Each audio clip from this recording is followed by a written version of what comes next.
y a 4 jours, c'était l'affreux attentat de Trèbes, près de Carcassonne. Je voudrais, en tout premier lieu, et c'est un devoir, et c'est le devoir aussi de mon groupe, des Républicains, dire mon émotion, dire ma grande peine de cette perte du colonel Beltrame qui a montré des qualités exceptionnelles de courage et d'abnégation. Je pense à sa famille, je tiens à lui dire ma compassion.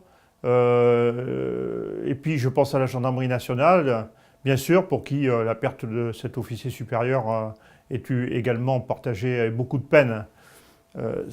Je souhaiterais dire que je ne voudrais pas que le colonel Beltrame ait fait cet acte pour rien.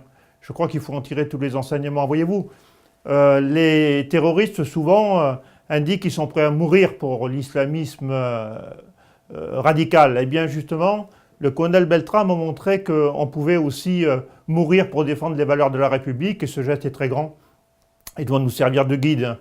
Il nous ramène un peu à la réalité, à la triste réalité, à nos lâchetés, à notre abandon, en particulier par rapport aux quartiers qui constituent de vraies bases logistiques et dans lesquelles les lois de la République ne sont pas ou très peu appliquées. Tout le monde sait que ces quartiers sont aux mains de bandes criminelles organisées sur fond de trafic de drogue, trafic d'armes et d'autres trafics encore.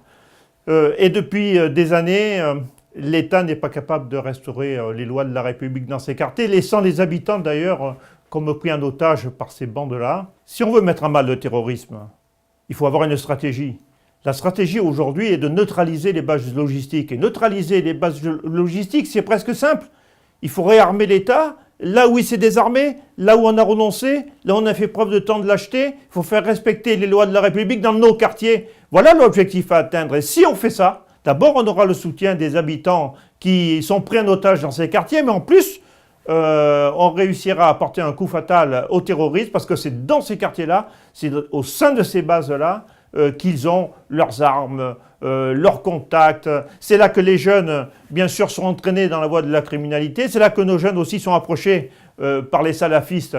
Notre effort doit se faire dans ces quartiers où probablement il faut rétablir urgemment l'état d'urgence, circonscrit peut-être dans ces quartiers prioritaires, et avoir une volonté ferme de l'exécutif pour mettre à mal les bandes criminelles organisées et faire respecter l'ensemble des lois de la République, ici comme ailleurs.